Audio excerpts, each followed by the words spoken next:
Welcome to another edition of the Golden Boot Podcast. It's your boy Pooh Bear. I got Aunt Petty Murphy in the building. Damn. We got Daniel D. Williams, and we got a special guest backstage that we're gonna bring up in a second. But first off, gentlemen, another long week, short week, depending on how you look at it. Well, how y'all doing this evening? Good, brother. I can't complain. What about y'all? Man, I'm good. I'm in Lafayette. I had a family reunion this weekend. Good to be with family for something good. But currently, right now, if you're in Lafayette, you know the electricity is out. So yeah. So I look like I'm in the closet, but I'm not. Thank you for what? No mind, no mind. I'm gonna leave that alone. But ladies and gentlemen, first and foremost, we have a special guest in the building. Like I said, I want to introduce to some and reintroduce to the others our man, Mr. Emery Jones, freshman offensive lineman for the LSU Tigers. Welcome to the Golden Boot. How you doing, Emery? Doing good. How y'all doing? Man, we're hanging in there. We're hanging in there. Good, Glad bro. to have you on. Yes, sir. I appreciate y'all having me. All right. First off, how is it being on campus? I mean, the recruiting process is over. No more decision making, no more hats on the table. It's time to get to work. How is it being on campus with your brother? I ain't gonna lie, it's been fun. I couldn't really graduate, so I've been kind of just watching for like 6 months. So, I'm finally here and I'm, just ready to get to work. Well, what's the biggest transition for you? Getting on campus. Like, what's the thing that you got to get used to? First time being away from moms. All that kind of stuff. Yeah, I ain't gonna lie, it's the schedule. Like, I got to get up at 5:45, get the practice at 7, and then I got class. Get out of practice at 8:30, got class at 9 to 12:30, then got practice at 1:30. So it just been like just getting from point A to B, without nobody on your back telling you where to be at, what time you got to go or stuff like that. So yeah, really just a schedule. Emery, I'll ask you too, man. Thank you for joining us. But as a kid who grew up in Baton Rouge and being from the area, what does it mean to finally, be at your dream school? It feels good, just to know that I'm a role model to some kids around the area, and they look up to me. I mean, it feels amazing, really. So you mentioned that you say you're a role model to some kids. Does it feel kind of weird? Because I would say this, that some adult grown men that's probably old enough to be your daddy probably spaz out when they see you. Yeah, it's a little weird sometimes. I ain't gonna lie, but I love the love. I show it back. So I mean, it's a little weird sometimes, but I ain't complaining about it. Can't complain. Yeah. All right. So let me ask this question: have you picked out a number yet? 50. Keep my number okay, from high school. Sticking with 50. Okay. Yes, sir. Good. All right. That number means a little something to me. Okay. What it mean to you? Yeah. What it mean? So when I got 50, I didn't even know, but my dad had it back when he played basketball in high school, and I didn't even know he had it. So I mean, we just found an old jersey and it was 50, and it kind of like I just found that out like before I got to LSU. So it was kind of like a little moment for me and my family. So I got to keep it. Okay. Let me ask you this: what's the one thing that you're looking forward to in the season? Is it your first game? Is it the first SEC game? Is it playing at a certain venue? Like what's the one thing that you look forward to during the season? I ain't gonna lie, running out of that Tiger tunnel, like just all the LSU purple and gold, just screaming our name, just out there for it. I'm ready for that. For that little butterfly feeling. Sure. Emery, of course, the second game of the season we play. The first game in Tiger Stadium, correctly, we play Southern. Yes, sir. Man, what is that feeling gonna be like, man? It's gonna be amazing. It's the whole Baton Rouge gonna be the whole Baton Rouge. All my friends, I know all my friends, family gonna be out there. It's gonna be a whole bunch of love, hate, support out there. But it's gonna be fun. We're gonna go win. We're gonna go whoop, and it's gonna be fun. I love it. Perfect, man. Unfortunately for you, you won't get to see halftime. I will. No, I'm just kidding. But I do want to say to everyone that's watching, thank y'all for watching. We got NBA finals going on. We got LSU in Southern Miss. You could, in the quote Jay-Z, you could be anywhere in the world, but you're here with me, and I appreciate that. Yeah. So back to Emery. We actually got a question in the chat. Says, do you plan on hooping at LSU? No, I don't plan on hooping. I'm gonna stay focused on football and go win us a national championship. I like it. I like it. I like it. Now they bring up your hooping skills, man. How good are you on the court? Are you decent? Are you a 3-point man? Or do they tell you, Emery, just get in the post and stay in the post? I do it all, coach. I You play do it all. point guard, shooting guard, small forward, power forward. I play it all. I mean, So you're a mid-range killer? I do it all. 3, mid range, laying up. I'm just saying we seen Zion do it, and he could definitely play left tackle. So Yeah. I don't, I mean, he looked like A lot of people compare me to Zion. I see it in my game a little bit. Hey, So we you just can need dunk? we just need you Yeah. to stay healthy, unlike him. We just need you to stay healthy. So we actually talked about this a couple of this probably been a month or so ago. If Zion is on a break, is it a fast break or a medium break? Or is it just a slow break? Emery, you don't got to answer. You ain't got to answer. I'm gonna answer. I think it's a fast break. Zion the athlete. See, there you go. See, there you go. All right. Hey, I but do have oh, go ahead, Pooh, go ahead. Oh no, I was just saying we got one more in the chat. Just asked from my man side. Nose asked, what is it like working with Brian Kelly? Working with Brian Kelly, it's been fun. Like he just, you see him around the building a lot. He speak to you. He's a real humble person. I feel like that's somebody good who's gonna come and change the culture, and it's somebody who I think everybody in the building want to be coached by. So it's really been a good experience. Let me piggyback off that, and let me ask you about your position coach and Brad Davis, and what his relationship was like with you, and like how big of a role did he play in your recruitment, and him being a Baton Rouge kid like yourself. Like, is it easier to relate to him than it is some of the other position coaches out there at other schools? Yeah, a lot of people don't know this, but I was thinking about going to Arkansas because of Coach Davis. So when he made the transition to LSU, it made it real easy. It made my decision real easy. But yeah, as far as like him being a role model, how he recruited me, he was real hands on. Just like showing me that like he understands me, like and where we come from. He know how it is to live down here, how you gotta watch your back in a way. So I mean, it really did, like, it was real hands on. He made me understand like that he really here for me, and it ain't just like football. So we got a good relationship. Almost like a father figure. It seemed like. Yes, sir. Perfect. Man, Emery, what keeps you going, man? As far as wanting to get better. Every player that goes to LSU wants to get better. But why do you love football? Why do you do it? Really, I do it for my family. My mama, I seen her work hard my whole life, so I'm trying to make sure she can sit down. And I just see my little nieces and nephews, my sisters. I see how they look up to me, so I'm trying to get them a path to follow. Man. So let me ask you this. Let me get away from football a little bit, because everybody. I mean, I'm not gonna say everybody. A lot of people know the football side of you. They've seen the highlight tapes and stuff. Let me ask this. If you've got one meal to eat before pregame, what is it going to be? I'm gonna go with, I don't know, I like pasta before games. Okay. At Cali, we'll eat pasta a lot of the time, so I like pasta before games. Kind of just, pasta don't usually mess with your stomach. So I mean, gotcha. Okay. I like pasta. Now after the game, y'all the one. It's time to tell some up. What are you eating? Matter of fact, is there a restaurant that you're going to, or is it? No, my mama matter of fact, I was gonna say don't answer the restaurant because we ain't getting they ain't sponsoring us. So just tell.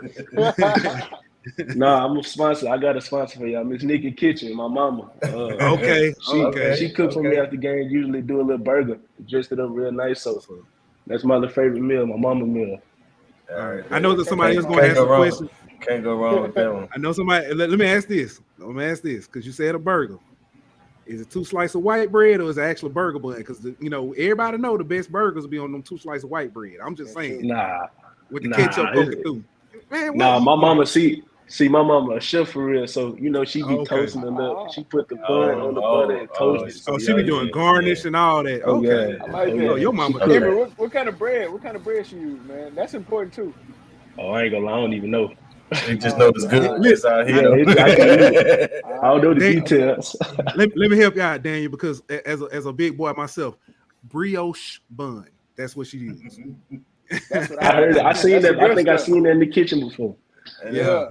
Let me ask you Brioche. this though. Let me ask you this. Blue Stone Chicken. With 1 through 10, give it a ranking. What's 10. your ranking? Okay. 10, 11. 11 Right. with the Hey, potato that logs. chicken, man. Hey, that chicken is not that good. You ever had Southern Classic? But Daniel, it's a Dang, couple people. dang. it ain't better than Blue Star. You're gonna stop disrespecting the Blue Store. The Blue Store chicken is delicious. But let me ask you, what's your pregame like? What's your pregame artist or song that you gotta listen to before the game to get your mind ready, to go out there and do what you do? Yeah, I ain't one of the people who get super hyped up before the game. I like to kind of lock in and focus. So I listen to a little bit of Rod Wave, Drake. Listen to some calm young boy song. Like I like to cool down for the game and just kind of lock in. I don't get all hyped up listening to rock music stuff like that. Don't waste all your energy, huh? You say that for the I got you. Yeah, Hey, right. Emery, isn't it funny though? You always got a player that go extra hard before the game, and all they can do is just be. My roommate, roommate? Wes Woodward, he before the game he'll come and headbutt me with his helmet on and stuff like that. It just, some people, that's what he need though. Some people need to get amped up before game. That just wasn't me. Yeah, it's funny you say that. Boy, it's funny you say that. I've noticed that a lot of offensive players before the game, they are what we call I used to call library mode. They're calm, quiet, and sitting to themselves and studying, thinking about the game. Now defense going 8. They jumping around, all the hype music and stuff. So starting all the chants, but yeah, that's something I've definitely noticed. Yeah, that's because defense they don't gotta know nothing. They just run after the ball. Emery. They just run after the ball. They just react, huh? They just run after the ball. Hey, as a former defensive lineman, that's kind of disrespectful. All right. That's what it is. Hey, you got to read the guard. Come on, dog. Give it. That's what it is. All right, Emery. So, yeah, I was just gonna say. Yeah, it's funny because we talked about this Warriors in 7 or Celtics, and he said more, but he meant Celtics in less. Celtics there you go, Celtics in 5. Celtics in 5. All right. Oh man, I'm sticking to it.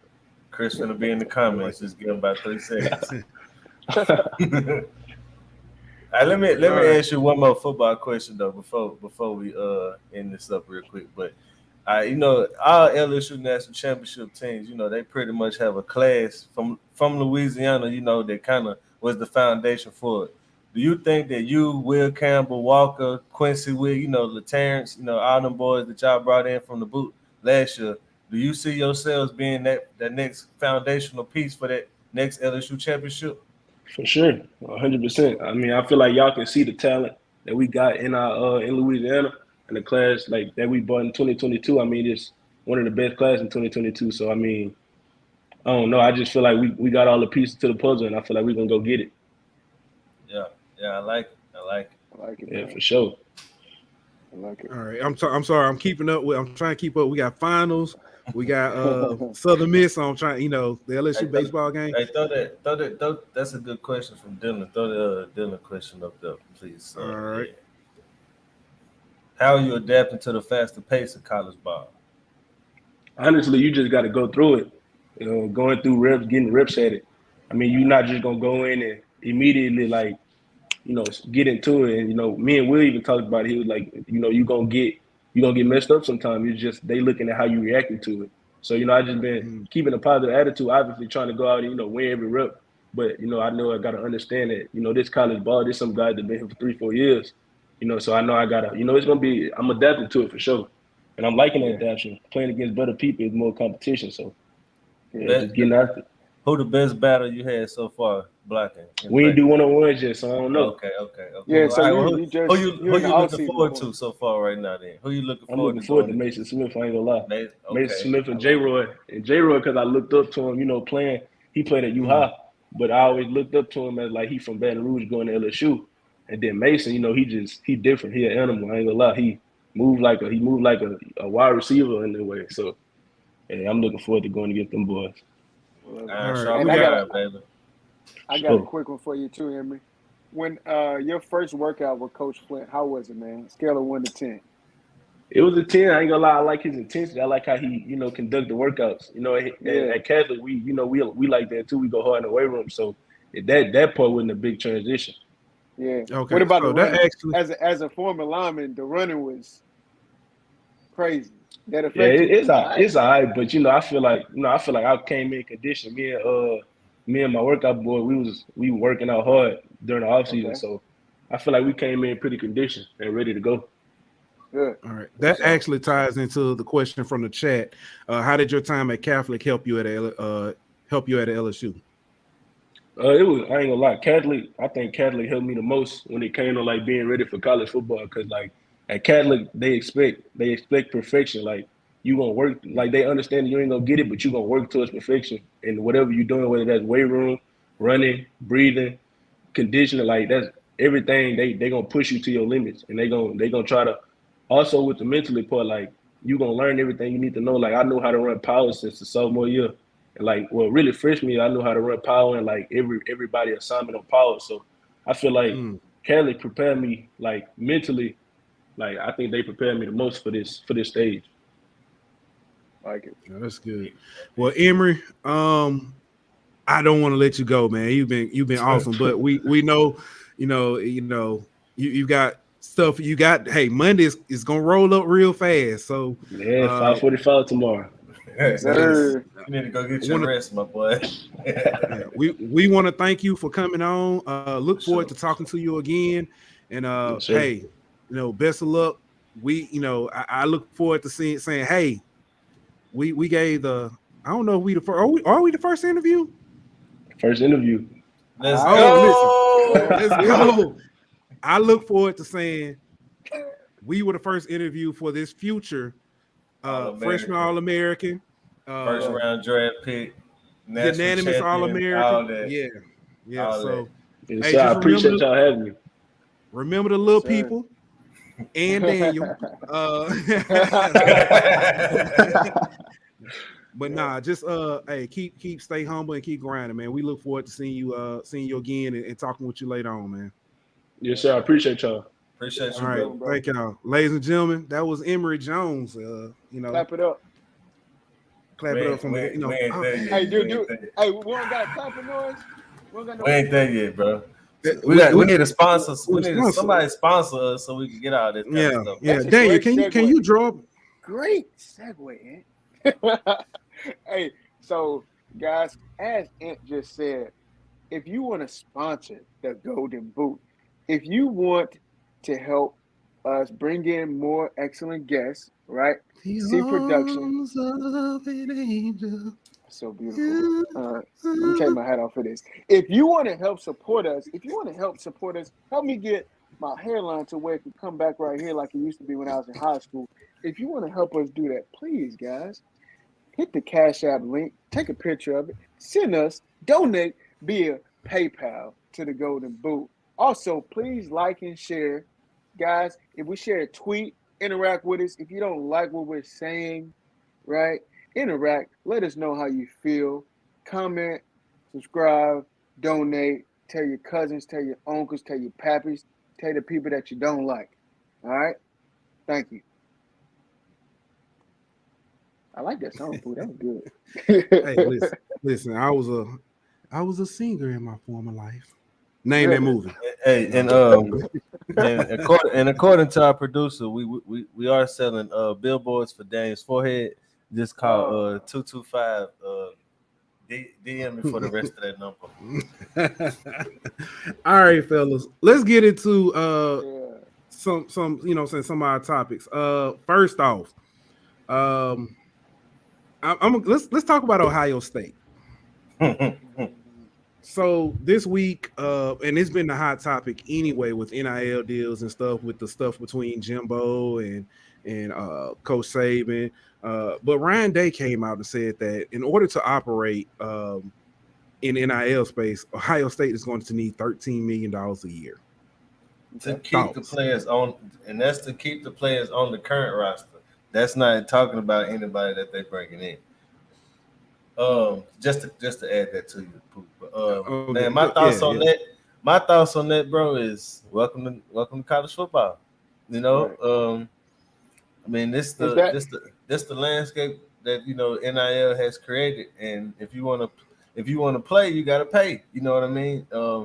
So I kind of think he might have exaggerated those numbers a little bit just to kind of as kind of a shock factor to kind of wake up some people's eyes and kind of get people bringing their, writing their checks and stuff like that. But I think he's just doing what all coaches are gonna have to do. You're gonna have to sell your program to the boosters and to the people writing the checks if you want to be able to compete.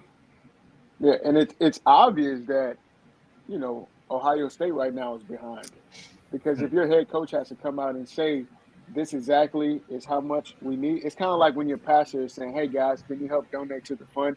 This is our goal. You know what I'm saying? Help us get to this goal. Side note, it's on, honestly. But yeah, man, it's definitely a call and cry, and it's quite funny because honestly, I'm one of those guys who's really not a fan of Ryan Day. I think he's kind of overrated. But I think it's funny that he's begging for donations right now at Ohio State, the Ohio State University. Well, I'll say this too. I think, like you say, I think it kind of them being behind. I think for the longest, Ohio State has kind of been the big fish in their pond of the Big Ten, and they've been able to rack up all kind of recruits. Well, now it ain't just about being the big fish anymore. It's about who's got the checkbook to go with that, you know what I mean? And I think they kind of relied on their prestige and the size of their fish in the pond, so to say, that they really didn't necessarily think that they needed to go all out of NIL. And I think it kind of showed, and they're trying to make up for it now. Right. My question is, we in NIL times. Let's stop playing. Let's not be coy. How much did they need to operate when they were paying people under the table? Well, probably not 13 million. But let's also say this: 13 million is a lot. It is, though. It is. That's a lot of money. And we talk about it's more than some schools' athletic budget. Yeah, that's a lot. That's a lot of money. My thing, Pooh, is the difference is whenever they were paying people under the table, it was either, hey, you're gonna take this $10,000, or you know what I mean. That's all. It is what it is. But now, you know what I mean. Now it's like, well, I don't want to take that $10,000. I want you to get 50. You know what I mean? And like the kids know that they got leverage to the point to where you're gonna have to pay more now than you was back then. Then look at it like this too. Ain't you talking about that $50,000 that's not illegal? You also got to pay taxes on that. You know what I'm saying? That's not just cash money. You got to report that to the IRS. So that $50,000, 15% of that is what? And $50,000 no more. Exactly. So you got to get with the time. All right. Also, there are allegations out there that Idaho State assistant was arrested for murder. I'm trying to look up his name now. Yeah, thug. Bro, the crime was from 5 years ago. Like all right, my thoughts on this is, all right, we always talk about the role of a coach not only being, winning football games and stuff like that, but you're molding young men, correct? You know what I mean? Into men of, who are going to be fathers, who are going to be, all these business leaders and all these kind of things. What kind of example were you setting, you know what I mean, as someone who, this is all allegedly, you know what I mean? But if you allegedly kill someone, so what kind of example were you? What kind of what kind of precedent was you setting as far as like the things you were saying and what I mean, all this kind of stuff? Are you setting the right? Were you setting the right example in your day to day life for these kids? If that's what you're being accused of, outside of football, it just makes me wonder of like how many young men under his tutelage could have been better off. You know what I mean? If they weren't under someone like that. And I mean, this is Yeah, Well, just allegedly, but yeah, correct. and it's like Yeah, you said, it is alleged. But let's be honest, Ray Lewis, we know we know he bought that life. You know what I'm yeah, saying? And apparently, Ray Lewis got off, and I'm not laughing about murdering people. That's wrong. You know what I'm saying? But Ray Lewis did get off, or he was proven that he was innocent. And right now, he's training kids. Right now, he's still a leader of young men, and he's done an excellent job. I hopefully this guy is found not guilty. You would well, hope that. yeah, I will say that Ray did a great job rehabilitating his yeah. image. You know what I mean? Yeah, But it wasn't just a year or two after that incident to where what I mean, people was wanting him to coach their sons and stuff like that. He had to put in work, oh similar yeah. to Michael Vick in a sense. You know what I mean? But To show that they were contrite and they weren't the same person that they were back then. but let's be honest too. Those guys were proven innocent, Michael Vick and Ray Lewis. But you still Michael have Vick some went to people. prison. Michael Vick went to prison. Well, I'm sorry, he served his time. He served his time, and you still have people that are still punishing those guys for, especially with Michael Vick. He served his time. He did what he was supposed to do, and Ray Lewis was found innocent, right? Not guilty. And people are still accusing Ray Lewis of being a murderer, even though the evidence didn't prove that he didn't do it. Or was it the fact that he was defending himself or something like that? No, they said he didn't do it. They didn't have He didn't enough do Yeah. it. evidence to do it. But still ain't Okay. found that suit though. I'm just saying. But Mm. Yeah. Yeah, the coach's name was Devontae Neal. Speaking of coaches, a study has come out and said that colleges with black head coaches are penalized more per season than coaches with white head coaches. Now, this amount of the amount of penalties, it wasn't a lot per se, um, but it was an extra 5 to 7 penalties per season compared to white coaches. Um, with that, that's maybe 1 or 2 penalties per game. And that's not even comparing to say that some of the penalties that were called were all legit. correct. So um, thoughts? I think we already know that there's always been a different standard for black coaches and white coaches. No matter if that was the threshold from them being qualified to be a coach, or the amount of leeway that they get when they are a coach, as far as losing seasons and stuff like that. I think this goes to show like the stereotype of black coaches having undisciplined teams. Mm-hmm. I think that's kind of what it shows, that that if a team is coached by a black head coach, they're more likely to be rough or dirty. You know what I mean, and have Yeah. personal foul penalties and stuff like that. So I think this just feeds into that stereotype a little bit. Daniel, I'm gonna let you go, but I do want to throw this caveat in there. This was not just HBCUs, or this was across all um, Levels of football. levels of college and football. Didn't matter the school, the facility. If they just noticed that there was more, if there was a black head coach. So Let me ask you this too, Poop. What's the number difference as far as now, what's the margin there? raw number, I don't know, but it said anywhere from 5 to 7 penalties more per game. I mean, not per game. I'm Wow, sorry, per season. Per wow. season. And how So per season? So that's a penalty. That's like a penalty more per game, pretty much. pretty much, Okay. yeah. And how long was this study conducted? Let's see if they tell us.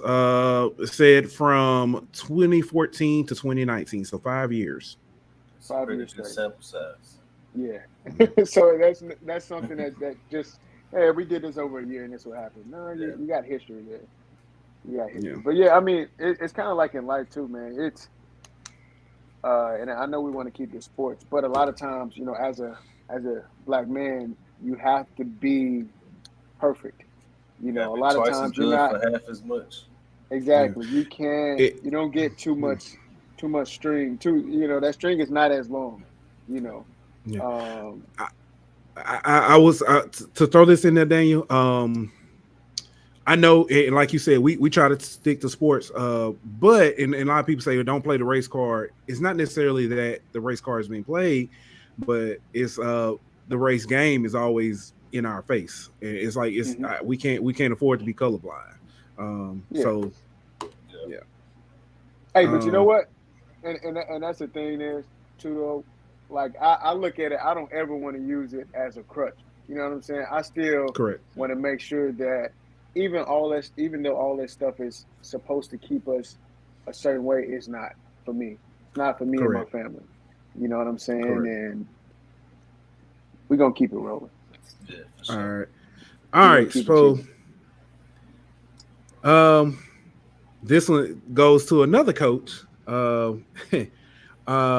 A kid offered Nick Saban $5,000 to leave Alabama.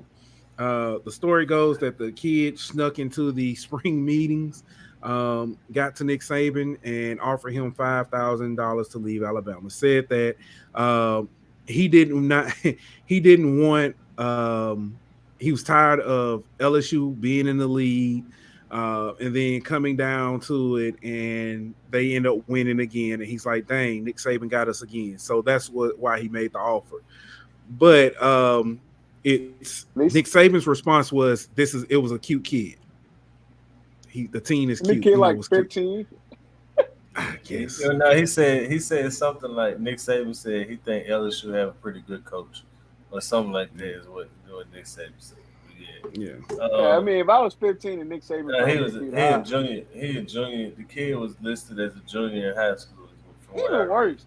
If I'm 17 years old and Nick Saban called me cute, man, don't call me cute, man. I'm a grown man, Well, bro. no, Yeah. the First of problem all, is if you're 16 years old, why is you trying to go pay Nick Saban to retire? Like $5,000 was gonna Five get what enough. thousand dollars. where he Where you got get five five thousand thousand dollars dollars? from? That's Yeah, y'all missed everything.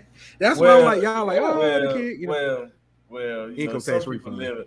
some people live a lifestyle where a junior in high school asking their mom for $5,000 ain't like I'm assuming the kid was in Destin. You get what I'm saying? So that Yeah. might have been the money that he went on vacation with. You get what I'm saying? Mm. But my thing is, I want to know. Like the kid said, he tired of seeing Alabama beating LSU. Like, where were you in 2019, kid? Like, did that just not happen for you? Hey, this Like, good. Why that kid didn't give Tom Brady that money to retire? Right. yeah, That was a good one. Oh, Craig No, yeah, Robinson going to the Braves. Mm. yeah. I saw but you that. know what? I say this too. Like, I get the kid. You know what I'm saying? It's almost to the point to where I don't want Nick Saban to come to LSU. We don't want you back. We want to see what BK can do. But he should have asked him to retire. He did. You He know, said 5,000 to come back to LSU or to or retire. retire. Okay, I Yeah, like that. I Mm. like the retire part better. You know what I'm saying? Yeah. Go ahead, Nick Saban, take man. this $5,000 and go use it to get you a nice lunch at one of your favorite restaurants. 'Cause it's about Because all you're that's gonna all be he's able to gonna do use with that. it. Yeah, Yeah. that's all Do he's you gonna use that see? for. He approached it wrong. He should have been like, "Do you know how much how many little debits you can get for $5,000? Right? Cream pie every night." Pause. Every night. He probably can get a little Debbie with his initials on it for $5,000. Yeah, Hey, boy, it's so this funny, question man. it says first. Nurse That was Court my said, question too, though. "How did old That kid was get my through question. security?" In the time, with His the daddy was climate, there with with security the guard. climate of what's going on in the country right about now, if I was a SEC head coach, I'm looking at Hey, the SEC like, hey, y'all just that's gonna let true. people just walk up on us like this now? That's true. Mm. That's a good point, Ed. Code name That's a kid next door. serious point. He Yeah. Yeah, was work. He was spy kids. That spiky. Hey, y'all seen the little video? Y'all seen the video of the security guard who be letting people in? He be like just Yeah, tapping oh, them. yeah. That's exactly That's what happened. exactly, yeah. All right, Yeah. good. Yeah, speaking of the spring meetings, I don't know if y'all had a chance to catch Scott Woodward's comments on the Saban Jimbo thing. That boy petty. He came on and Feinbaum asked him about that. He said, "I'm not getting in between two hillbillies from West Virginia and they fight."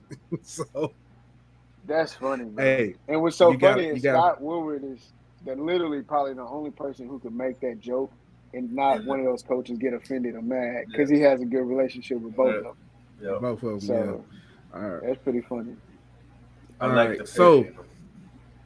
the Louisiana State Congress approves the NIL legislation allowing schools to facilitate NIL deals with student athletes.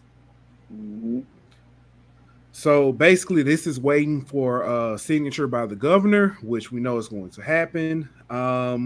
Does this give LSU a leg up? I say it gives us a leg down. Why so? That way, whenever we, what I'm saying, put our foot down and, Oh. we twist it, we let them know, we cut the head off the snake, you know what I'm saying, and do the 8-town stump on it. I think this is a good thing for us. And it's going to give us an opportunity to really get aggressive in the NIL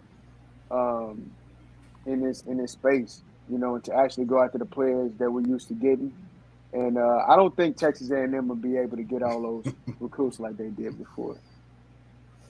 Hey, I'm working on it, dog. I didn't even see that comment. I'm working on it, man. Yeah. I had to get a new phone today. That's the reason I'm behind on that. But just give me a few days. I'll get right on. I'm glad, and you got rid of that flip phone you had, that straight talk phone. Boy, my bill show wasn't straight talk numbers, but I wish it was. But I don't know what kind of phone you got. I think I had a 12. I got a 13 now. But anyway, I think what was the question? The NIL. Right. So yeah, right. I think now LSU basically has the deny that part. Everybody else was doing it, but now LSU can hide behind the law and say it's not illegal for us to do this. You get what I'm saying? And so the NCAA can try to come down on LSU, but state law supersedes NCAA law. So it would not be illegal for LSU to do it. So the NCAA, once again, has no real power in this situation. So all they can do is sit back and let LSU do what that state legislation has allowed them to do, which is facilitate NIL deals for players. All right, quick question. With that being said, is this now because we know the NCAA pretty much punted on the whole NIL and the governing behind it? Does this put the onus on the federal government to standardize how NIL is operated from state to state, or is it on? I mean, should it stick with the state? I think the NCAA was kind of letting it get out of control to the point to where the federal government came in and tried to regulate it. And by allowing every state to do their own thing, it kind of basically forces the federal government to try to put some kind of uniform policy in place. It might be just like a baseline, and then the states can make it more strict or less strict based off but I think the federal government will have to come in at some point and do something. Well, at least that's what the NCAA is wanting to happen, is the federal government to kind of come in and make it uniform and regulated. And so you don't have every state doing it their own way. If I'm going to be honest, in the grand scheme of things, I would want the federal government to come in and regulate it. You know what I'm saying? That way, in the perfect world, that way everyone kind of gets, look, this is the guidelines, this is what we're going to do, and this is how we're going to do it. But right now, why it's the Wild West? Go ahead, let's capitalize off of it. Let's pour as much money into this as we can, and let's go get our players. I'm not one who wants. Go ahead, bro. No, I was just going to say, I'm going to be honest with you. In the perfect world, the NCAA would have got this right years ago. So we wouldn't have to worry about federal government stepping in. So, but I'm not one who wants federal government, involved in everyday, aspects 100%. of every, of NCAA, because if they talking NCAA, what they coming for next? You know what I mean? But I think the problem is the NCAA is just too inept to handle it themselves. So they need somebody bigger than them to do it. I don't know if that is the government, but they need something because this it'll never be regulated as long as it's up to the NCAA to figure something out. Right. All right. Right. And like So like I've said before too with this, if you don't mind, like I said before with this, is I feel like the NCAA intentionally did this on purpose. Like everyone wanted, the college athletes to be paid for the most part, right? I would say probably 60% of your fans wanted college athletes to be paid. And then you had the ones in the back who were like, no, let's keep the pageantry. You know what I'm saying? But hey, come on, guys. I mean, you got guys in suits making billions, millions off of these college athletes, and they deserve some kind of piece of the pie. You know what I'm saying? So, for me, you gotta have some kind of regulation to keep it under control. Because I mean, what happens, if kids start backing out of deals and not doing what they say they're gonna do? You know what I'm saying? What happens to those kids? Once they break those rules, They're do they gonna get get sued. sued? Yeah, exactly. So I mean, it's that's the hard part. Unfortunately, that's business. But once you sign these deals, now you're no longer a kid. You know what I'm saying? You're a grown man handling Well, business, and you man, have to pay taxes. let's be real, bro. They weren't kids to begin with. They were college. I mean, anybody else who's in college isn't looked at as a kid. They're looked at as an adult. But whenever you play A football, young adult. when you play football, you're looked at as a kid still because the NCAA wanted to market them as student athletes so they didn't have to pay them. That's the problem. The reason we look at them as kids is because that's the narrative the NCAA has pushed for 30 years so they could keep from having to pay these kids. They're amateurs, you know what I mean? But no, they could be amateur, but they're still adults. all right, Well, let's I'll put. say this: can we stay here for a little bit? No. This I'm about to put. okay. Eh, You gonna talk or you sit there with them lips No, like I'm just playing.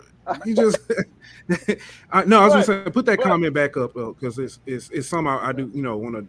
It says I, don't give I players a free disagree. ride in college, like a scholarship to play football. The same thing was before we paying them answer that is question, though, completely not okay. yeah, I want to go back to Ant's point. Like to me, imagine whenever we were all in college, right? We were 19, 20, 21.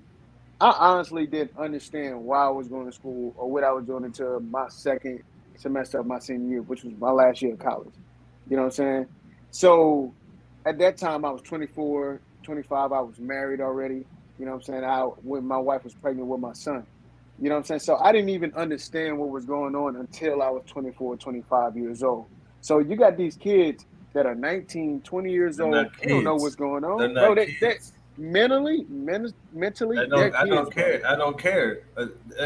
That same 18-year-old can go overseas and fight for this country, and ain't And nobody that's calling not that right. person. Ain't no. But I understand that. But that's a different conversation. But nobody's calling the 18-year-old across the country a kid whenever he's at war. So don't call the 18-year-old playing football a kid. I understand mentally they're not developed as an adult yet, but they're not a kid neither. Legally, they're an adult, and we need to start treating them people that way. Yeah, but I get what you're saying, 100%. We need to treat them like young adults. You know what I'm saying? But they're Yeah, adults. At the end of the day, they're adults. So if that person wants to make a deal with a business to do X, Y, and Z, they should be allowed to do that. no, 100%. I agree, 1,000%. But I do think that the business has to be responsible if you're going to go out and you're going to try to get these kids to represent your brand, you have to be able to talk these kids through what they're doing. I Or the mean, kid needs to make sure they have proper representation because businesses can that's definitely, that's they on the don't have to school. do this. That's on the Right. I school. would. The Uh, school need to make sure that they're doing their part, educating the players on the NIL deals and all of the what I mean, the circumstances and situations that could come from an NIL deal. Yeah, that was but going to be yeah, my I get next. what you're saying. I get what you're saying, but at the end of the day, those kids, the first thing they're gonna see is money. They're gonna see dollar signs. Like you can go tell this kid that, hey, you need to look at this deal. You need to read all the writing, right? 4 or 5 times. You need to make sure that you redline this when this comes up. You know what I'm saying? You need to be able to understand what this word means. What this, who's this person in this contract? You know what I'm saying? You need to be able to understand that. But those kids can't even comprehend that. You get what That's I'm what saying? the Because school is for. I That's what the school understand. is for. And I understand. that's what the And school. When as a parent, whenever you sit down with your child in this day and age, when you sit down with your child and saying, "Hey, where are we gonna go play football at?" That is one of the things that you need to can talk to your child about. Which school has the structure in place to where they can teach you about NIL deals, where they can help I protect you understand that. from NIL deals and stuff like that. So the parents need to do their part whenever they look at the schools and see and do their due diligence about what schools are taking it seriously and doing their part. Because that, I mean, And that's just like you would want you would consider what football coach is gonna make sure my kid ain't out at bars and fighting and all that kind of stuff. Just like you would take that into consideration, you need to take into consideration which coach has the best system in place to help my kid benefit off this NIL to the best of his abilities. okay. Let me ask you a question. So that sounds great, right? That sounds great. But if you've never done business before, how do you even know what to look for? So a coach can sit you down and say, "Hey, this is how I'm going to market your son, and this is how we're going to do this." But at the end of the day, they can put that on a piece of paper. But until you actually see it, until you've done it, until you've been in that business world, you don't know what to look for. You know what I'm saying? It's like I mean, somebody. you gotta start somewhere though. That's what You I'm do saying. let, have let, to start. Yeah, let you me do have to interject. start somewhere. Let me interject. So Daniel, you're saying it's on the business, and is saying it's on the school. To Well, so my thought is why would it, as a business person, yeah, you shouldn't be running shady business, but as a school, as much money as these kids are bringing in, what would be wrong with having you can have analysts to analyze defense. Why not have financial advisors who are there to help yeah. the kids? Right. Well, and do understand this. I'm not saying what Ann is saying is wrong. Yes, I do think Mhm. it's on the school also to make sure these kids are educated. But I also think that just as much as it's on the school, it also needs to be on the businesses as well, that they are doing good business practices, right? In the great scheme of things, we want businesses to make sure they're doing the right thing. But we do know there's shady people out there. You know what I'm saying? Let's be real. Nick Saban has a car dealership, supposedly, right? Let's be real. How are these players getting their charges in their different kind of vehicles and whatnot? Is that good business? You get what I'm saying? Is that a good I practice? think I get what you're saying. I get what you're saying. You're saying, and that's very true. There's people who gonna do shady deals and who gonna cut corners and who gonna look out for them instead of the player's best interest. But that comes with doing business, and that's one of the things that you have to learn when you get into the business world. And that's one of the things that schools need to have people in place to help educate kids about. But like you say, I agree with you that businesses need to try to make sure that they're doing everything on the up and up. But at the same time, as the school, you have to make sure that you're preparing the player for what happens when the business doesn't do things the right way. Right. Mm. I All right. agree there. All right. So another one of the hot topics at the spring meetings was the proposed schedule for when Texas and Oklahoma join the SEC. My question to you guys: which would be better, a 3-6, meaning three permanent opponents and six rotating opponents, or one permanent opponent and seven rotating opponents? Go ahead. Ant. Me personally, I like the 3-6. Um, I feel like if you only having one permanent, it's hard to kind of build and maintain rivalries whenever you're not playing that but one team every year the same year. But on the 1-7, you pretty much every Uh, 2 years you would have played the whole conference pretty much. Right. I hold say on.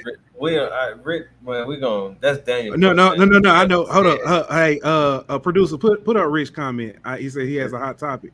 That's Daniel Hey, boy, but Rich, we going Rich. No, no, no. He can. I will accept that if when you send the cash out inside the message, put in that topic, and we will definitely discuss it. All right, go ahead. Ant. But if you do the 1-7, then every 2 years you pretty much have played the rest. Everybody in the league. So it I can see the argument being made for that. But me personally, give me the 3 permanent opponents and make sure one of them Florida, make sure one of them Ole Miss. Hold make up, sure wait, one don't of go. them Wait, Ain't wait. Don't Yeah, go that's a there. different question. That's a different question. Yeah, go ahead, Daniel. 3-6 or 1-7. But I do want to come back to what he was saying. I do like I like the 3-6 also. Would y'all let me do what I do? Just answer the question. Let me do what I do. I got you. Pooh Bell. My bad, Pooh. All right, but I'm trying to do something. But I like the 3-6, but the 1-7, that does. For argument's sake, I'm gonna go 1-7. This is why I would say 1-7, because we always play Alabama. We don't play Kentucky. You know what I'm saying? Every year. We don't play Vanderbilt every year. We don't play Mizzou every year. You get what I'm saying? We don't play Tennessee every year. We don't play Georgia every year. Those would be some really good games to also watch as well, right? And to go see some of those stadiums. And also, it'd just be nice to not have to play Alabama all the time. Have to play Ole Miss every year. Have to play Auburn every year. Have to play A&M every year. Have to play Florida every year. Of course, we do want excellent games. You know, we do want games to where, hey, whenever I go to LSU Stadium, I want it to be packed out. But at the end of the day, it would be nice to get some of those cupcake SEC teams on the schedule as well. All right. So let's say they go 3-6. Who are your 3 permanent opponents? Y'all see now? Y'all see what I be? Okay, go ahead. My bad, dog. Go ahead. My bad, dog. Go ahead. I want one of them to be Florida for sure. Why Florida?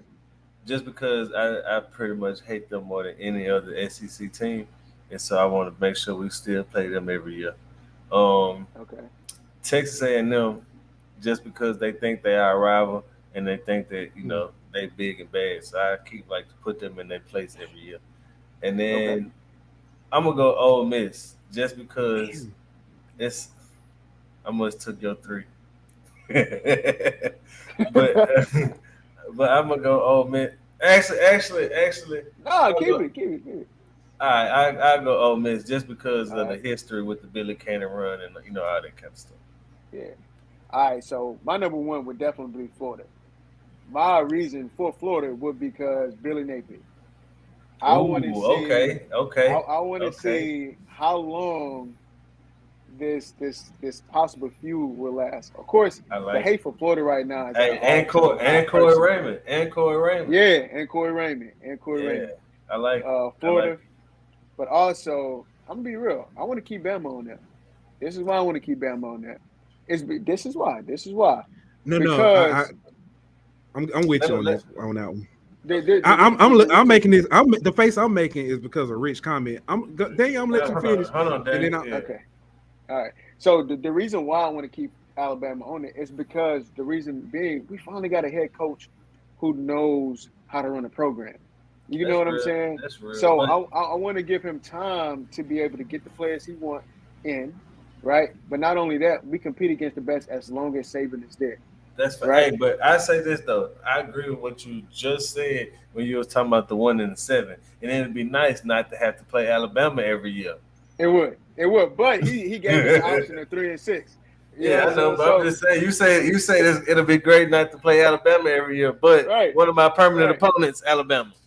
Right. Hey, but as a competitor, I feel you. You don't want to duck anybody. I would say so. Now the third one. So my first 2, Florida, Alabama. My third one, give me Vanderbilt. All right. Give me Vanderbilt because we know in the second half, 9 out of 10, and I know our producer said that there's no such thing as a cupcake schedule in the SEC.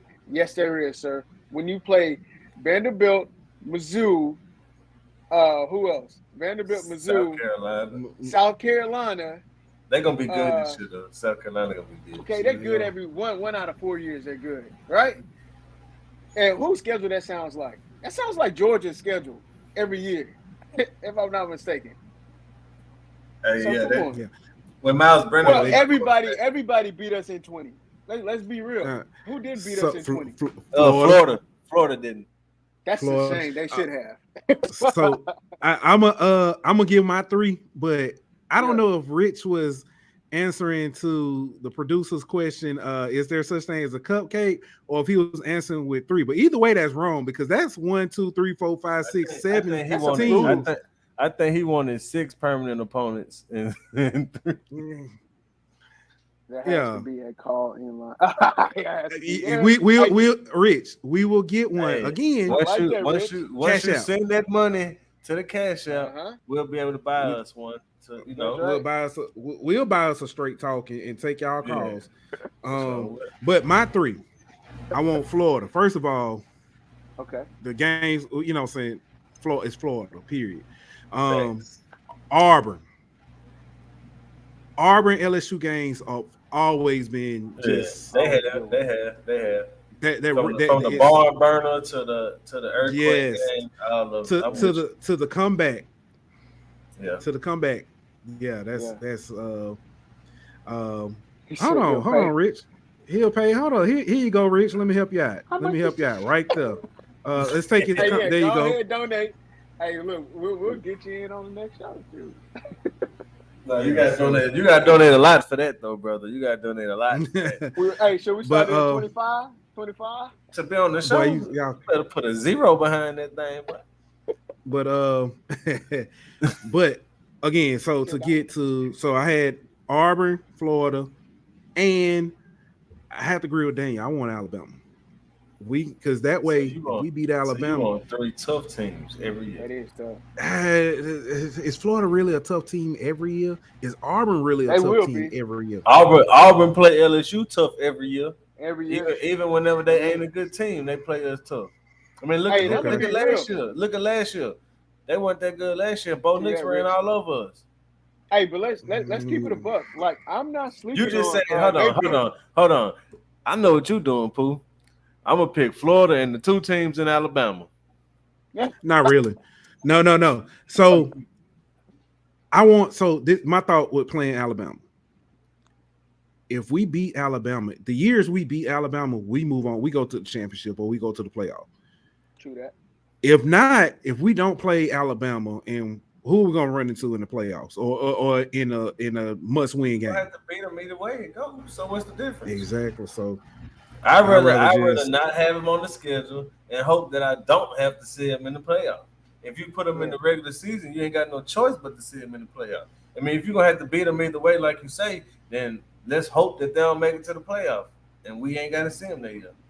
Right. Hey, but let's keep it a buck. Like, I know people like wanna talk about Florida, but Florida ain't gonna be down for too long. Billy Napier is really good. They weren't down.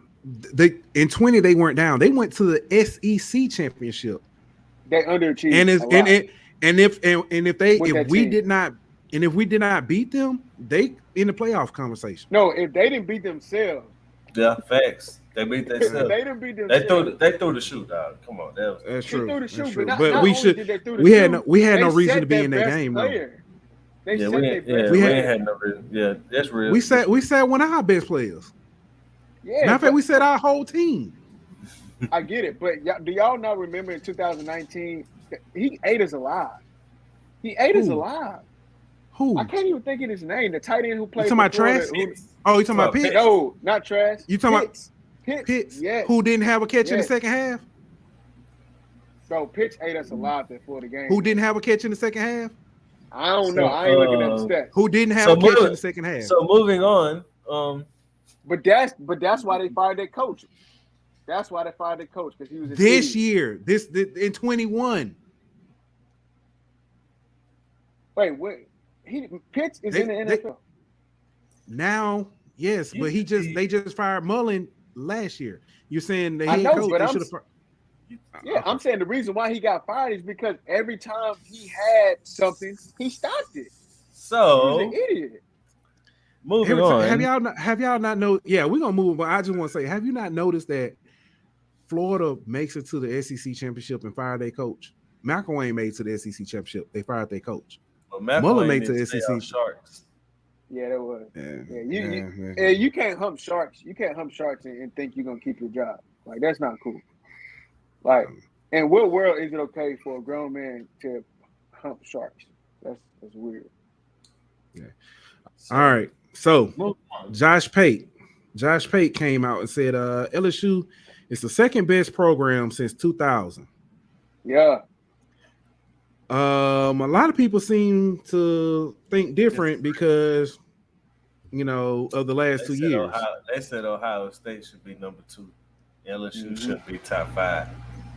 hmm The reason why they saying that is because they looking at stuff like conference titles and stuff like that, and division titles and all that. But whenever you got probably the most dominant team in our lifetime in your division, you ain't gonna have many division championships, and therefore you're not gonna have many conference championships.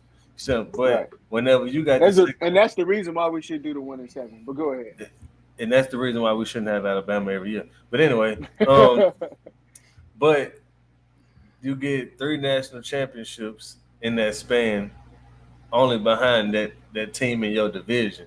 And Right. I mean, you gotta at least count national championships for more than conference championships, and you know what I mean and stuff. Like Ohio State's been great. Don't get me wrong, but they ain't got more natties, and that's what matters is natties. Yeah, but also let's go individual awards, right? Let's talk about players. When you put as many players in the NFL as we have LSU, Ohio State there's a put reason. more. Ohio State, what, about maybe 1, 2? I don't remember the numbers, but they had more. But even if they did put more players in there, the players that we're actually putting in, we're talking about quality, right? So they put 5 more players in the NFL than we have. But we're talking about quality players. We're talking about we have years where we have the best safety, right? The best safeties, right? You can make an argument at a point in time, Ed Reed was a top 5 safety in the NFL. At one point in time, Tyrann Mathieu was probably the number 1 safety in the league. Jamal Adams, top 5 safety in the league. You have wide receivers. Right now, guys, we probably have 2 of the top 5 wide receivers right now in the NFL. I mean, right now we have That's a arguable. top 5 but quarterback. You got a top 5 quarterback. Defensive linemen, linebackers. I mean, there's a reason why. It's LSU. There's a reason why we're number 2. Golly, man, the producer. Hey, I get. Don't what make you that saying. argument for him. I get what you said. Like my point is well, whenever you talking about Alabama, Ohio State, LSU, Clemson, Oklahoma, you talking about schools that put out talent year in and year out. You know what I mean? So Yeah. you splitting hairs whenever you talk about the number of players in the NFL and first round pick. You splitting hairs when you talk about all that kind of stuff because they might But when you're got more talking of this. about Hold on. quality, But they might have more of this, they might have more of that. You know what I mean? But it's pretty much what and what. To me, the difference is you play football to win championships. yeah, And there's only one school over LSU in the amount of championships, you know what I mean, in the past 20 years. So, right. I mean, all that other stuff is like the gravy on top of the mashed potatoes here. You know what I mean? But we talking about the main entree. And the main entree is natties. Yeah, That does sound pretty respect good that. right about now. Baby, that sounds like a lot of carbs. Carbs. You look like a carb counter. Mhm. All right. Who said gravy? And cheese. Chris the type of person that'll eat gravy with cheese just to eat it. All right. So moving on to recruiting. Football camps are heating up. Visits are heating up. As a matter of fact, That big old 8th grader.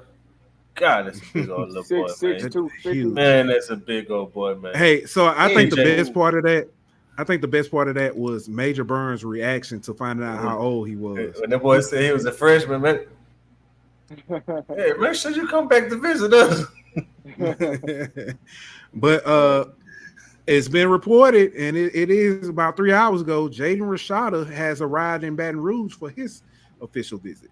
Let's go. When is he supposed to be announcing? It's like coming up June really. 18, if I'm not mistaken, is when he announced his commitment. He visiting us the 6th through the 8th, I think, and then he visiting A&M after us, like the 9th through the 11th or something along those kind of lines. So, from what I heard though, Florida hasn't made his official visit list yet. So let's keep our fingers crossed that they don't make it, and it's just between us, Oregon, and A&M. But I like our chances, bro.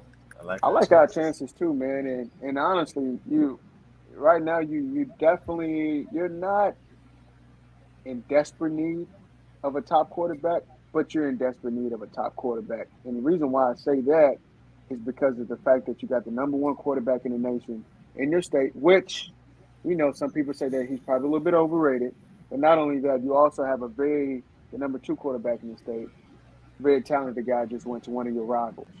So, Wait, in my opinion, did you just say it's the opposite? He's saying you got to get a top quarterback because Calzada going to Alabama and the Arch is probably not coming to LSU, so you got to get somebody. It's even hosting. Yeah. I said Calzada. Yeah. No, I'm trying to figure out who said Walker Howard was overrated.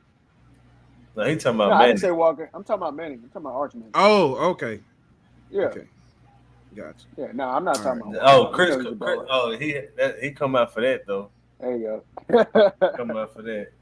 But it's optics for you pretty much. That's well, all you're saying. Yeah, I mean, for optics, because as far as the makeup of your team, you don't necessarily need a top quarterback.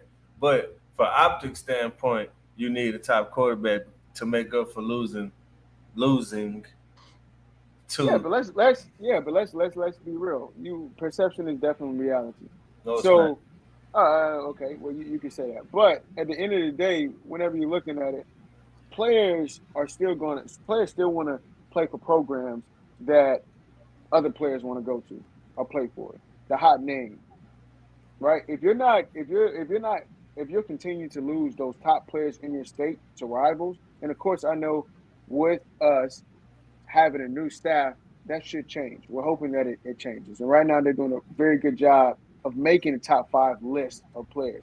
But you got to be able to close those guys. But you got to look at the context, bro. We have Walker Howard. That's why those guys aren't coming here. That's part of the reason why they aren't coming here. So the perception is reality thing that's why I said it's not true. Because perception is we're losing top 5 quarterbacks. Okay, what was the perception last year when you got a top 5 quarterback? That's great. You got him. You got a top 5 quarterback. But so the other two are coming here because of him. But listen, you got a top 5 quarterback. And we ain't gonna rehash this conversation again because we did it last week. But you did lose some of the top talent in your state to your rivals in last year's class. We talking about quarterbacks, bro. We talking about quarterbacks. We're talking about quarterbacks. I'm talking about the perception you also talking about losing top talent in your state. During a coaching change. During a coaching. And if you listen, I said before that with us having that coaching change, I think they're going to do an excellent job. You're moving the goalpost, bro. You saying because you saying the two quarterbacks in this class aren't coming here, so you're having trouble keeping talent in the class. But you got a quarterback last year. You got pretty much the top players in the class last year. I know Aaron Anderson finished as the only 5-star, but going into recruiting, you got the guys that you needed to get on your board. You got Walker Howard, you got Will Campbell, you got Emery, you got Quincy. So the narrative of losing top talent is just because 3 players went to Alabama. Okay, but let me ask you a question. How many number 1 quarterbacks or top 5 quarterbacks Alabama have in their locker room right now? Or coming in that locker room. One. Just because, okay, let me ask you a question. Just because you have one quarterback, number 1 quarterback in your locker room right now, that quarterback may not be there. He may not even pan out. You still need to go get another one. And they're doing that. They're going after Rashad and they're going after Gore. Exactly. So that's my point. You need to get that guy. You can't just rely on No, having that one guy. you said they have to get a top quarterback, and I disagree. They have They to do get have a to get a top quarterback. No, quarterback. they don't. You They can't just have just to get a quarterback. If they get Ricky Collins in this year's class, then is that not good enough? is Ricky Collins the best quarterback that you can get right now? No. Or are you just settling for getting Ricky Collins? No, he's not the best quarterback, but he's a quarterback that's good enough to play at LSU. So I'm gonna ask you a question: if they get Ricky Collins, is that still a disaster? You go get the best quarterback you can right now. If we don't get him and then we have to settle for Ricky Collins, then we have to settle. But if I have the opportunity to go get one of the best quarterbacks And that's what in they're the doing nation, right now. That's what lock they're him doing right down. now. But Look, you if you you're an making ace it seem recruiter, like go they lock him have to down. get you making it seem like they have to get this guy because two quarterbacks are leaving the state, and that's not the case. I'm not saying they have to go get Rashada. I'm saying that, and that's other quarterbacks that are just as good as Rashada. That is still, you probably have one more quarterback. I can't think of the kid's name that's not signed yet that you You got could Dante possibly still Moore. You get. got Dante Yeah, Moore. Dante Moore. So Yes, Dante I Moore. if there's In my ever a opinion, year to if there's ever a year to miss on the quarterback from Louisiana and still pick up quality, it's That's probably the year Deal. that you just- Thank you, bro. That's all I'm saying, dog. That's all I'm saying. It's my not thing it's is not as you don't want. it's doom and gloom.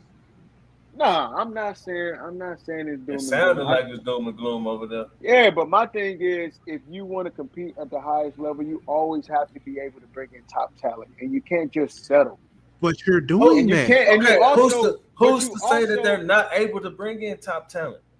But my thing is, you're saying that if we don't get those guys, we're gonna have to go settle for a Ricky Collins. I didn't say settle. You said the word settle. You're saying the word settle. The word Okay. settle never came out of my mouth. Okay, Because but I don't think that would be a settle at all. Okay, but you're saying that Rashada. I mean, you're saying is Ricky Collins better than Rashada No, or he's not. Moore, Dante Moore? He's not. Okay, so then what would you be doing then? That's not settling though. Just because somebody. Okay, so based off your point, then we're all settling for anybody we get because ain't none of them better than Arch Manning. So hold up. Wait, I got it. I'm not saying Dang. that.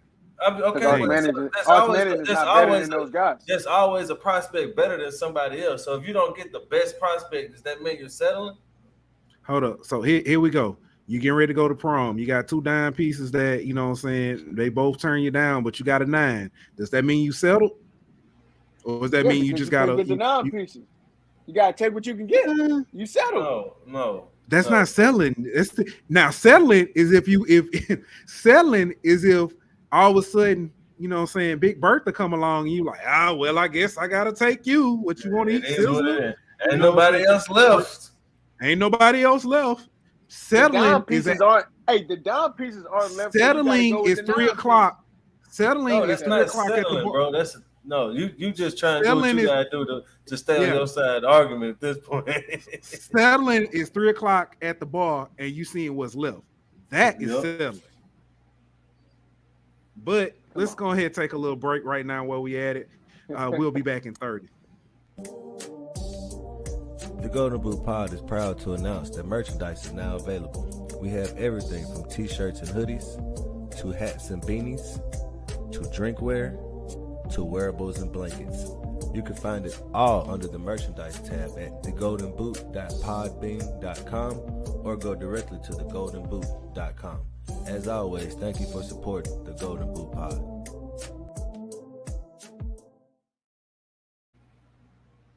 All right, so we finna take Daniel out the conversation for a minute because I already know what he finna go. Hey, well, bring me back. Let's talk a little. In the back. Let's talk a little baseball. First off, Josh Smith shines in his debut and has only been hot since. So far, he has had 12 at-bats with 5 hits for a batting average of .417 with 2 runs, a stolen base. He has an on-base percentage of .588, a slugging percentage of .500, and an OPS of 1.088. To quote one of my favorite movies, that boy good. Yeah, that's the start you want to your big league career right there. He's showing that he belongs on that stage. Mm-hmm. All right, now for his former team, our Tigers, current score update. It is bottom of the 6th. Old Southern Miss has players on second and third with one out, and they are up 7-4. The wheels haven't completely fallen off, but So it's based looking off the last few nights, we got them right where we want them. Huh? exactly. Let's talk about that. LSU has made two spectacular comebacks. The first was against Kennesaw State. LSU was up. I'm sorry, it was down 8-2. 11. I'm sorry, 11-4. It was 11-4 11 to in the 4. bottom of the eighth. Bottom of the eighth, and came back to win it 14-11. The next night, we faced the regional host in Southern Miss and their phenomenal pitching. We were down 5-2. I think it ended up being 6-2 in the bottom of the ninth. And LSU came back, ended up winning in a walk-off fashion in the 10th, 7-6. Now, fellas, let me ask you this. I know what dang, I know you ain't gonna. You know what? I'm gonna go ahead and give you a break. All right, and let me ask you this: best baseball comeback. Well, when I first sent this in, I thought I would be making the argument for Friday night. Okay. But I'm gonna go with what I saw last night. And the reason why I'm gonna go with what I saw last night is, for one, you did mention that Southern Miss regional host, number 11 seed, if I'm not mistaken, in the tournament. You mentioned the great pitching staff that they have, which number 2 in the country, if you go by the numbers, behind Tennessee.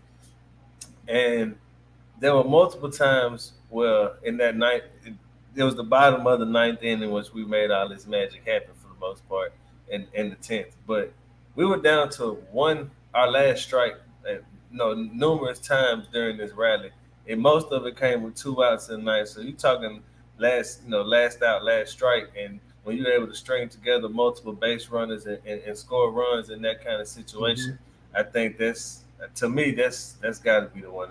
At least what I've seen with my own 2 eyes, that's the best comeback I've seen.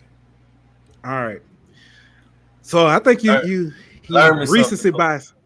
Recency bias is kicked in. I think you forget about the comeback that not only changed the game, but it changed the entire season in the Rally Possum game. Rally Possum, yeah. Rally Possum. Rally Possum was up there for me, but the reason why I went with these is just because of the magnitude of the game. You know what I'm saying? Gotcha. Well, the reason why I say that LSU was they were up against Arkansas. They were down 9-4. I can't remember the inning, but Possum ran on the field.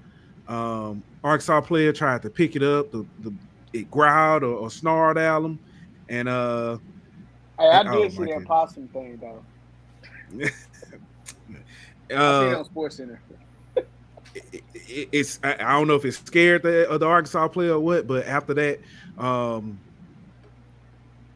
LSU came back, won that game, then went on and with that same momentum won the SEC tournament.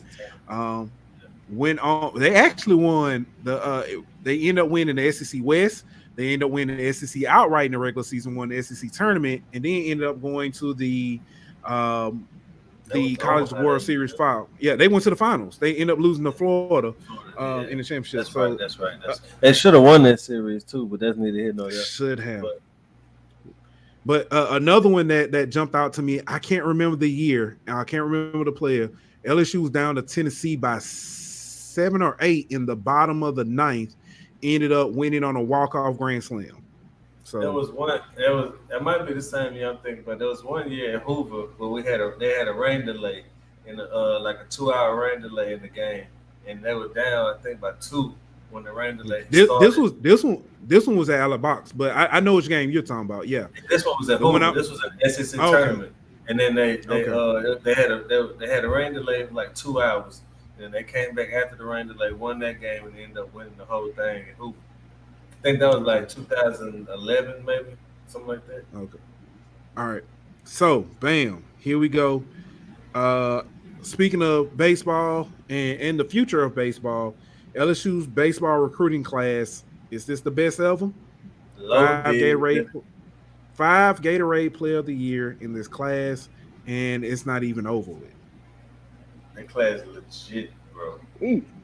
That class is so. I mean, we Bro, it's y'all know that y'all be in Twitter Spaces, so I ain't gonna mention the man's name, but y'all know the scout who come in there, and he talked about they his organization is bringing in 4 high school kids that they thinking about drafting. Just 4, 3 of them signed to LSU. wow. That's crazy, Wow. bro. Hey, Jay Johnson showing that he gonna bring some talent in if he ain't gonna do nothing else. So But you know see what? he It can does do sound it. like Scott Woodward is hiring coaches who can connect with these players, from the basketball coaches, Yeah. both the women's and men's, to the baseball, to the football coach. His hires. So I mean, they all seem like they're great recruiters. Yeah. That's a good point. Yeah. All right. Thank you for contributing to Baseball Talk, Daniel. I had to say something. Now moving on to LSU basketball. Sharif O'Neal withdrew his name from the draft. Is there room for him back at LSU?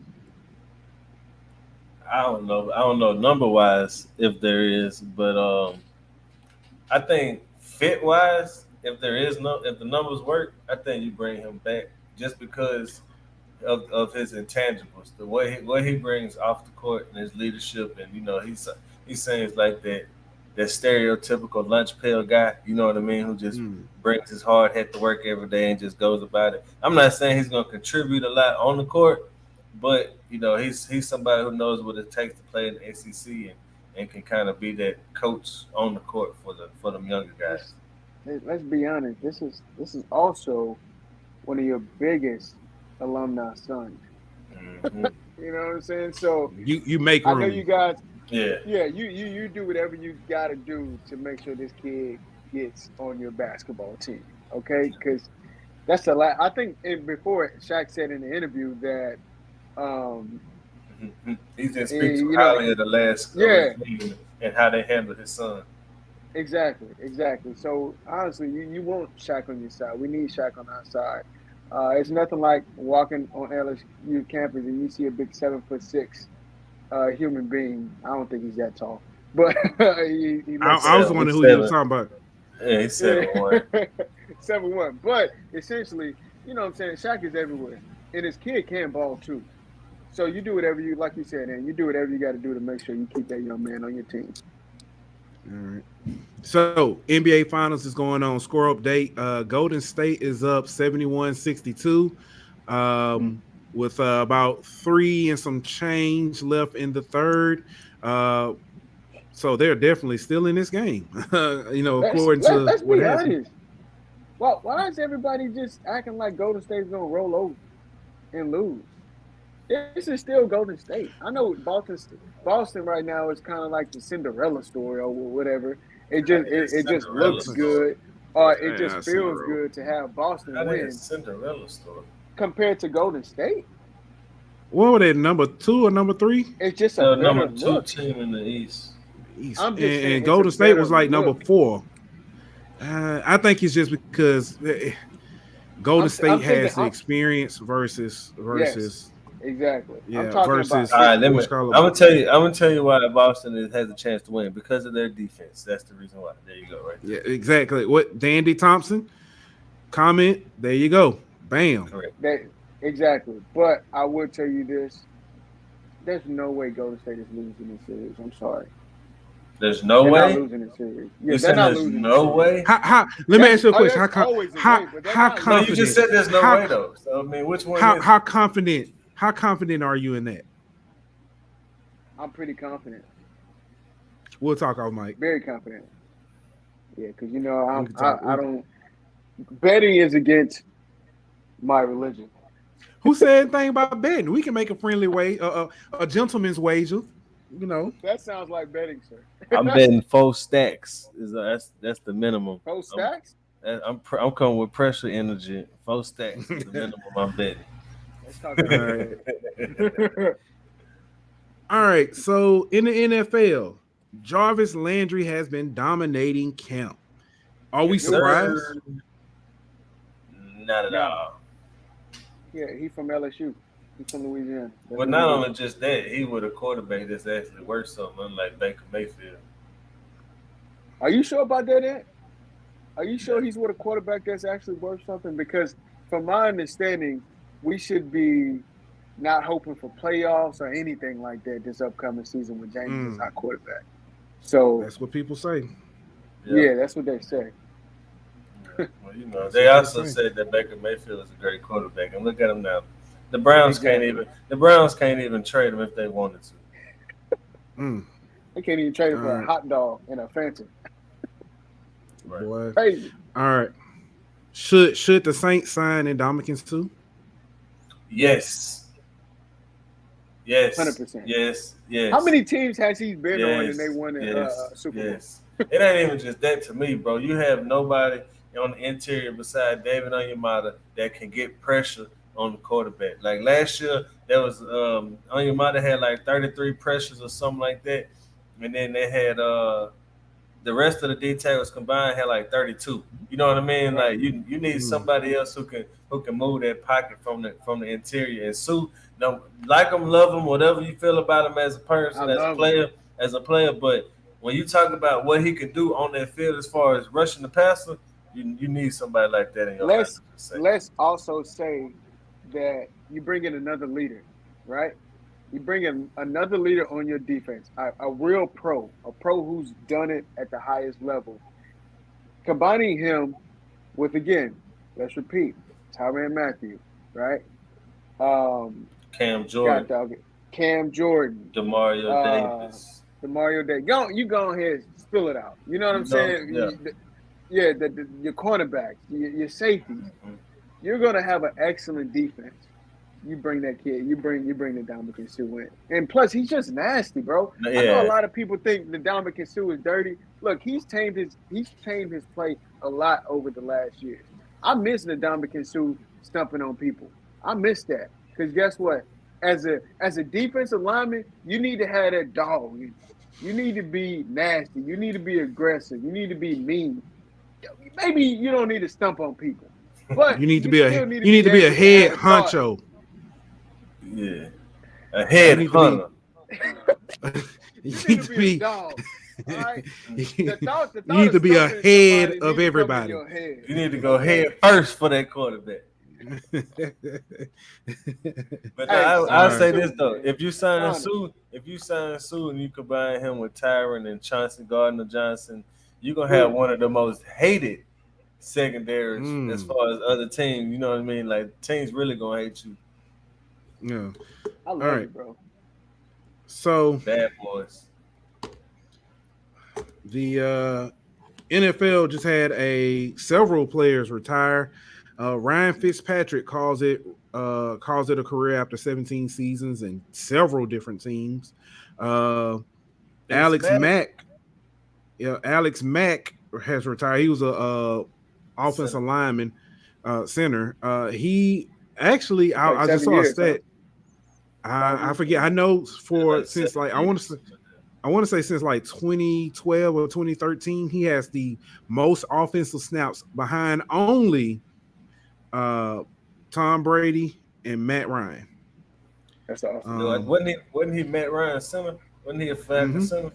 Yeah. hmm Also retired, which this surprised me because I thought he had already retired. Frank Gore, who had basically been playing since Since uh football since was the I have invented. since the I have a dream speech.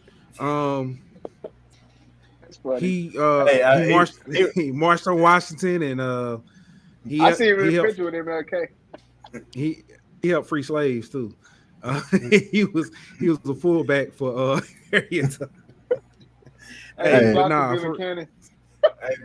but nah, real talk though, he like number 3 or 4 all the time in rushing, he Yeah, is. and he that's retired with awesome, man. exactly 16,000 yards, which Wow. is almost crazy. And for I actually somebody thought who he was he gonna came in the league with no knees. He tore that's both true. his ACLs at Miami, so he had no knees and ran for 16,000 yards. That's crazy, I actually, you know what? I'm gonna keep that in mind because that brings me to a question we gonna get to in a second. But I forgot all But you know about what's funny? you know. Frank Gore was still around when Miami was relevant. Yeah. Like college Yeah. football when Miami was He relevant. played. That Listen, to, tells you something. he played college football with Clinton Portis. Think about that for a second. That's wild. Willis Clinton Portis McGahee and That's too. wild. Willis McGahee. That's Yeah. crazy, dog. Sean Taylor So, was still laying fools out back then. Rest in You peace. know, rest in all peace, rest in man. peace. Oh That's man, I wild, hate bro. that's a bad segue. But I mean, it's a good segue, but it's a bad segue. Vikings DB Jeff Gladney was Yeah. killed in a car accident. Rest in peace. Just my condolences to 25 his years family. old. 25 years Uh, old. also this week, Marion Barber was found deceased in his apartment. Um, Police came by to do a wellness check and found him dead, and just rest in peace to that. But I do want to say Marion Barber is probably a part of one of the best running back combos in college football. And reason why I said that uh, about Frank Gore and McGahee. Question for y'all: best running back duo or running back rooms in college football all time? All right. Who was Marion Barber with? Uh, uh, Maroney. I can't think of his Lawrence first name. Maroney. Yeah, Lawrence Lawrence Maroney. Maroney. Yeah. Yeah, and both, I think 3 years in a row, ran for 1,000 yards each at Hey, Minnesota. let me go first Minnesota. before you take mine. Go ahead. Let me go first. Hey, but I do want to say right quick to man Barber. I remember my first time ever going to a Cowboys game in a new stadium. They literally had a barbershop named after him. It was called Barber's Barbershop in the freaking stadium where you can go and get a haircut while Wow. the game was going. It's wild. But I would say I have two duos. I have my Okay. first one, of course. I'm gonna put my LSU glasses on, but I'm gonna say in my lifetime, it would be probably watching Leonard Fournette and Darius Geis on the same team. Which we kind of didn't get that duo, but the fact that you still have both of those very talented guys on your roster was crazy. But I will say one that hurts me to say this, very painful, but I would say the two Arkansas backs, Felix Jones Mm, and Derek McFadden. You forgot I one. remember it. It was 3 Arkansas backs. You're right. You're right. The fullback Peyton also. Hillis. Peyton Hillis. Peyton Peyton Hillis. Hillis. Yes, it was probably one of the worst Thanksgivings ever. Watching them beat and run all over that 2007 LSU defense. We still won Statistically a national speaking, championship, but yeah. speaking, that was the very best duo was McFadden and Felix Jones. Um, Yeah, so, but go ahead. that was a nasty combination. Mm-hmm. What happened? I said, oh, go ahead. You're It's your your go. best. Yeah. Well, you mentioned LSU. I'm gonna go with the other LSU one with Kevin Falk, Cecil Collins, and Rondell Mealy.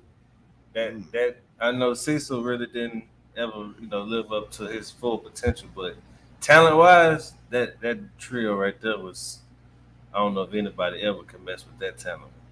And my other one would be the Texas Longhorns. They had Jamal Charles and Cedric Benson, and they had another one. It was 3 like back to back to back. I think with Ricky Williams. I could be wrong though, but it was like 3 that I want to say it was Ricky Williams, Cecil Collins, not Cecil Collins. Bush and Lindell White. Cedric Benson. I'm sorry. Yeah, Cedric Benson, and then Jamal Charles was Cedric Benson backup at Texas. Yeah. So that was Ooh, y'all remember Auburn? Auburn had Cadillac That Williams. Williams and and That Ronnie was Brown. actually actually mine. Thanks, Daniel. My bad, boo. Yeah, bad, but y'all. Cadillac. Now, numbers wise, I don't think they actually they didn't do phenomenal numbers wise, but they were up there. And the other is Maroney and Barber. That was what they did, and they are actually statistically number 2 behind Felix Jones and McFadden. Now, I just looked some up. If you talking all time now, I don't know how anybody beats Thurman Thomas and Barry Sanders. I didn't get a chance to just see looked him that play, up. but that is nasty. Me neither, That's a but nasty combination. you just talking Yeah. numbers though. I mean, and that man, that's But let's be honest, highlight worthy. You know what I'm saying? Honorable mention. Got to go to Reggie Bush and Lindell White, bro. oh yeah, Like for sure. that 03 offense, USC was ridiculous, bro. Alabama. I Ridiculous. know we don't like Alabama, but they had The producer putting it in it. Yeah, they actually, saying Bama 13. They had Henry Yeldon, Kamara Richardson. If I'm not mistaken, they had Ingram, Ingram Richardson, and and Eddie Lacy. yeah, Mm-hmm.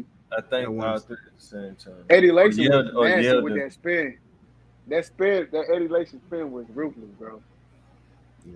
If only he could spin away from the The table. Uh, Yeah. All right. So Let me be quiet. I'm moving back to South Louisiana. I might see him. He might sneak me. Don't be scared now. he Hey, sneak. I don't want to get. I don't want I'm to about to get. say Sneak. sneak ain't the right word neither though. Sneak ain't the right word. He got might quick walk feet. up on you, but you're gonna hear him. All right. So That's and cool, 130 for 30. Dan, you brought this up. And 130 for 30. Mm-hmm. Tell me Yeah. about it. So, of course, there's a 30 for 30 right now on ESPN. I encourage everyone to go watch it. Go pull it up on YouTube. I forgot about that one, Dylan. So let me check, make sure. Yeah, right. Yeah. But I just want to ask y'all: were y'all really into the N1 era? What? You know what I'm saying? So What's let that? me tell you who is my idol, right? Hot sauce. Hot sauce I knew was you my were gonna idol say hot back in the sauce. day. Yeah, I knew it. And- You should have been and- Escalade. I was gonna say Escalade too, but Hot Sauce had a bigger Rest impact in on me peace. because Yeah, Rest in and you know peace, that's Escalade. you know who Escalade? That's Mark Jackson, brother. really, Mark Jackson, who? The coach? Basketball coach. Really? Yeah, yep. dang, that's wild. That's wild. But Hot Sauce, of course, Hot Sauce had everybody in my junior high class, middle school wearing the hot socks The with big the teeth. long shorts, yeah, and doing the behind the back pass, bro, and then the I'll N1 never game, forget. right? Yeah, you know what I'm saying? Yeah. You bounce the ball, then you hit the little, you start dancing. My grandpa, he was a basketball extraordinaire. He used to hate that. He used to hate the fact that I walk around bouncing the ball and hitting it with my elbows.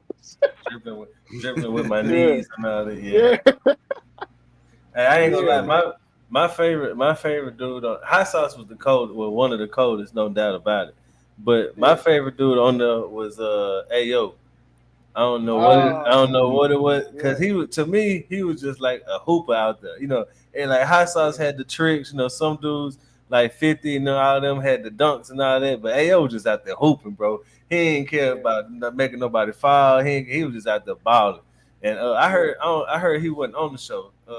Him and like Professor and some of them ain't on there, so I gotta check it out for myself to see. But that he was always my favorite. Whenever that and the best part about it was old boy on the mic, the announcer. Yeah. Oh baby, Oh, baby. And then every time Ayo did something, he used to be like, "Hey yo," and that's it. Yeah.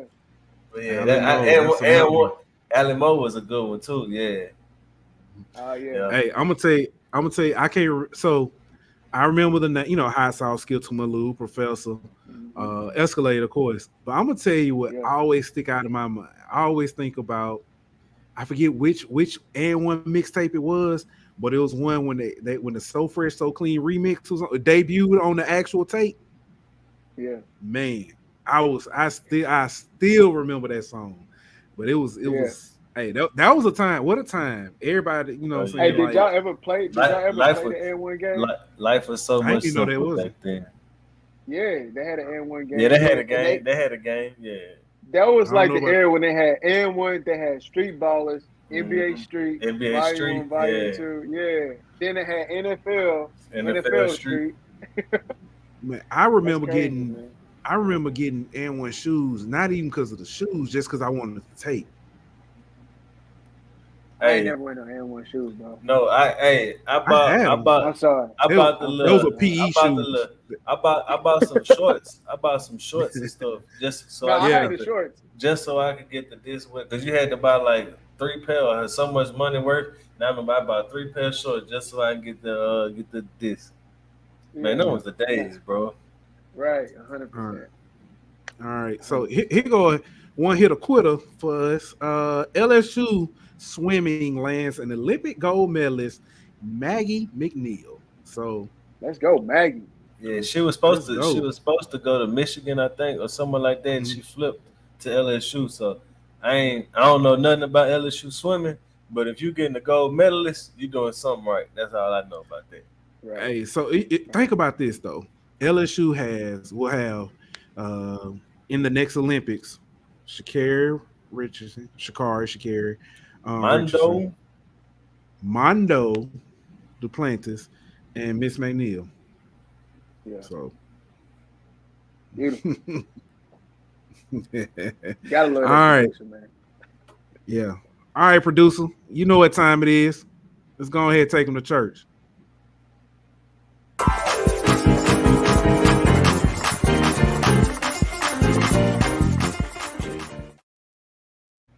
All right, who going first? I want to I'll go go last. first. I'll go first. All right, You're right. all right. Go I, ahead. I'm gonna call the PGA Tour out to the front. PGA Tour, come on down to the front. So for y'all, those who aren't really golf fans, y'all might not have heard, but there's a new golf league starting up.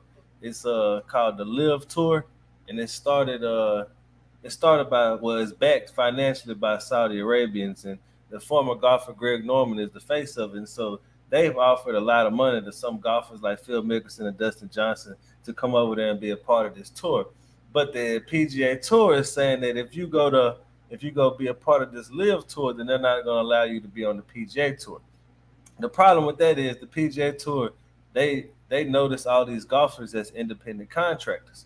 Well, if they're an independent contractor, then how can you restrict them from doing something in with their, as an independent contractor? If they want to do business with this Live Golf Tour, then they should be able to. The problem is that the PGA Tour has had this model for the longest to where they don't have to pay players to be on the tour. They just have to pay them for their winnings. And now that somebody else is coming as a competitor and offering up money, the PGA Tour wants to cry and wants to say it's unfair for all these players to be able to go play at these events and such and such. PGA Tour sounds like the NCAA. They want to take that ball and go home whenever things don't go their way. Stop being babies. Let them golfers do what they want to do and deal with it. Real. Real. All I want to say is I love the producer. Please keep talking. But go ahead and cue that video, please.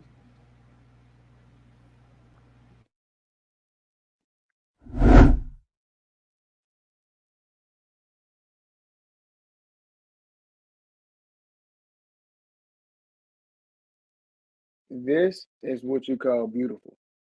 This is poetry in motion. Look at that. Look at that. That is beautiful.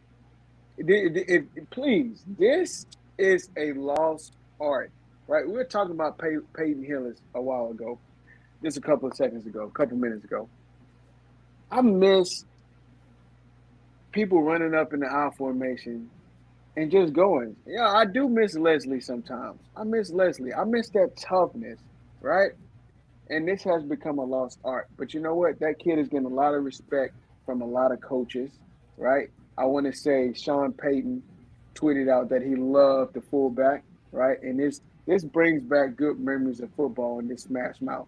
But I will tell you this: what's also sad is if that kid did that in today's NCAA, he would probably be thrown out of the game, unfortunately. But it was just fun to watch. I do miss when football was headhunting. I'm done. All right. Hey, honey. Daniel. Told me. All right. They write themselves, don't it, Pooh?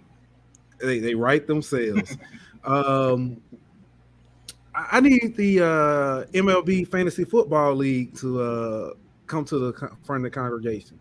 If you haven't heard, a bunch of players in the Major League Baseball got together and have a fantasy football league where, just like us, they, pick which players are going to, do well, and they have a pretty substantial amount of money wagered on the game. On their league.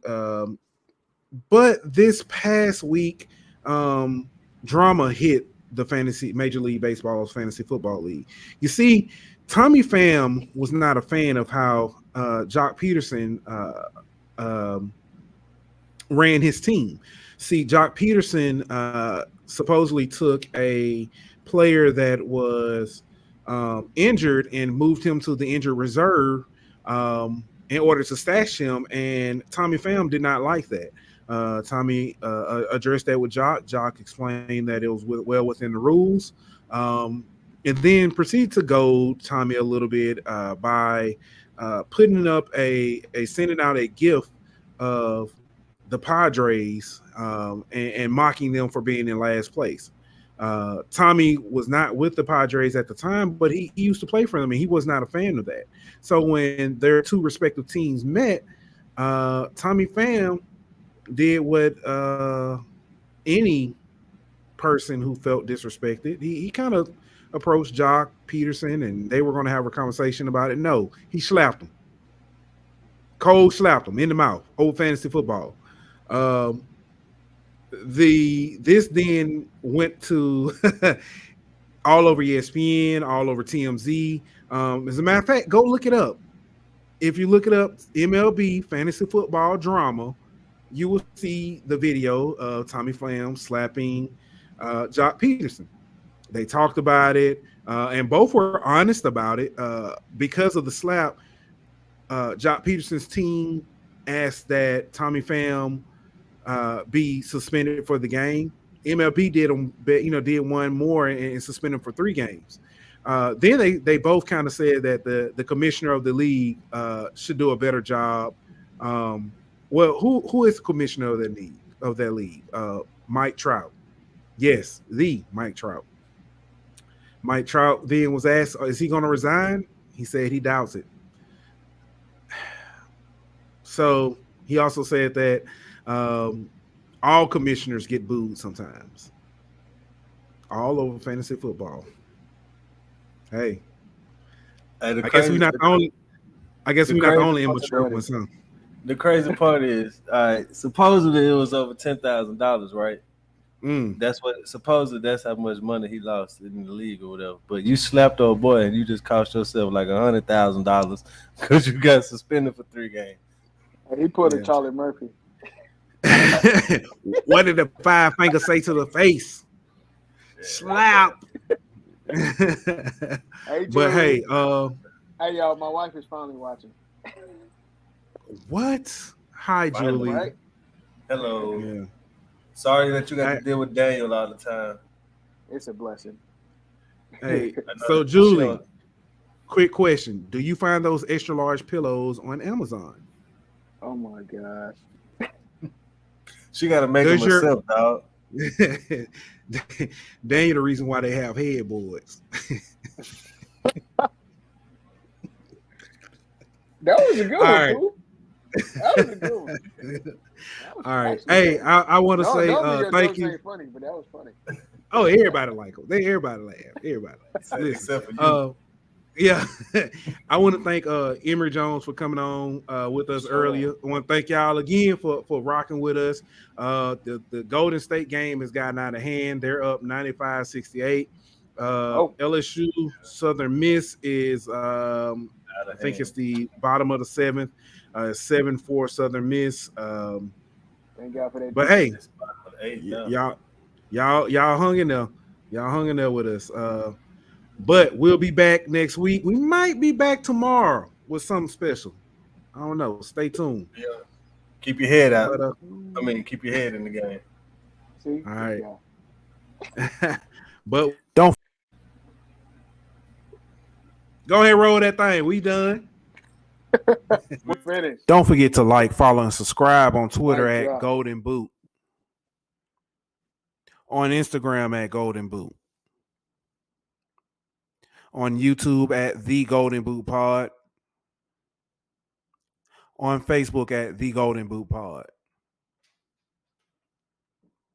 Golden Boot.